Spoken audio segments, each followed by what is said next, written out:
ملک سعید اوان بھی ہمارے ساتھ موجود ہیں، ان سے بھی بات کر لیتے ہیں۔ ملک سعید اوان، حکومت کے جو دیگر اتحادی ہیں، حال ہی میں جو خبریں سامنے آ رہی ہیں، ناراض ہوئے Akhtar Mengal B N P کے، ان کے ارکان یہاں پہنچے نہیں پہنچے، یہ بھی بڑا اہم سوال ہے اس وقت۔ آپ کی بات بالکل، اس ٹائم اگر ہم ایک رکن کی بھی بات کریں تو وہ انتہائی اہم ہے۔ حکومت پوری کوشش کر رہی ہے کہ آئینی ترمیم کے لیے اپنے جو لوگ ہیں ان کو پورا کیا جا سکے، اور اس حوالے سے مختلف سیاسی جماعتوں سے رابطے کیے جا رہے ہیں۔ مولانا فضل الرحمان سے بھی جو ہے وہ گزشتہ رات سے بڑی اہم ملاقاتیں ہوئی۔ آج سارا دن ان کا گھر جو ہے وہ سیاسی گہما گہمی کا مرکز بنا رہا۔ ایک جو حکومت اگر نکلتی تو اپوزیشن وہاں پہ پہنچ جاتی ہے، اپوزیشن نکلتی تو حکومت کے نمائندے وہاں پہ پہنچ جاتے ہیں۔ آپ سے کچھ دیر پہلے مولانا فضل الرحمان پارلیمنٹ ہاؤس کے اندر پہنچے ہیں۔ جب بی این پی مینگل کی بات کریں تو ان کے نمائندے ابھی تک ہمیں پارلیمنٹ ہاؤس کے اندر نظر نہیں آئے، اور ابھی تک سینٹ کا اجلاس بھی جو ہے وہ شروع نہیں ہو سکا۔ سینٹ کا اجلاس جو ہے وہ 4 بجے بلایا گیا تھا، لیکن پہلے نوٹیفیکیشن کے مطابق ٹائم تبدیل کر کے 7 بجے کیا گیا۔ دوسرے نوٹیفیکیشن میں ٹائم جو ہے وہ 10 بجے کا کر دیا گیا۔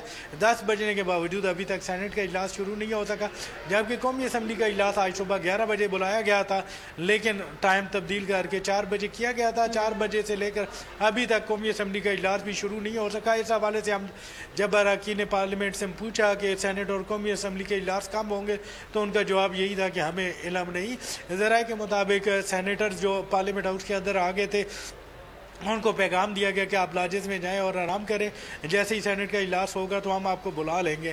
ابھی مولانا فضل الرحمان کے پہنچنے کے بعد جو ہے وہ خصوصی کمیٹی پارلیمانی خصوصی کمیٹی کا اجلاس جو ہے وہ شروع ہو چکا ہے۔ سید قدسی شاہ کی زیر صدارت اجلاس میں جو ہے وہ پی ٹی آئی کے سینیٹر شبلی فراز بھی شریک ہوئے۔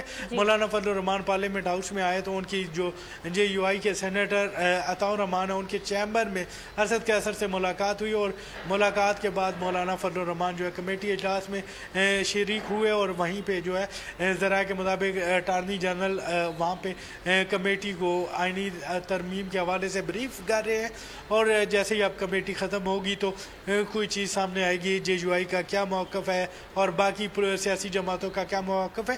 اس حوالے سے ہماری حکومتی ذرائع سے بات ہوئی تو حکومتی ذرائع کا یہ کہنا تھا کہ ہمارے پاس نمبر پورے ہیں، لیکن ہم کوشش کر رہے ہیں کہ قومی اتفاق رائے سے جو ہے آئینی ترمیم لائی جائے تاکہ کل کسی بھی سیاسی جماعت کا اعتراض نہ ہو، اور اس حوالے سے ہم جو ہے مختلف شرائط وہ بھی تسلیم کر رہے ہیں۔ ذرائع کے مطابق جے یو آئی کے بعض اعتراضات تھے ان کو دور کرنے کے لیے ٹھیک ہے۔ ملک سعید اوان ہمارے ساتھ ہی موجود رہے گا۔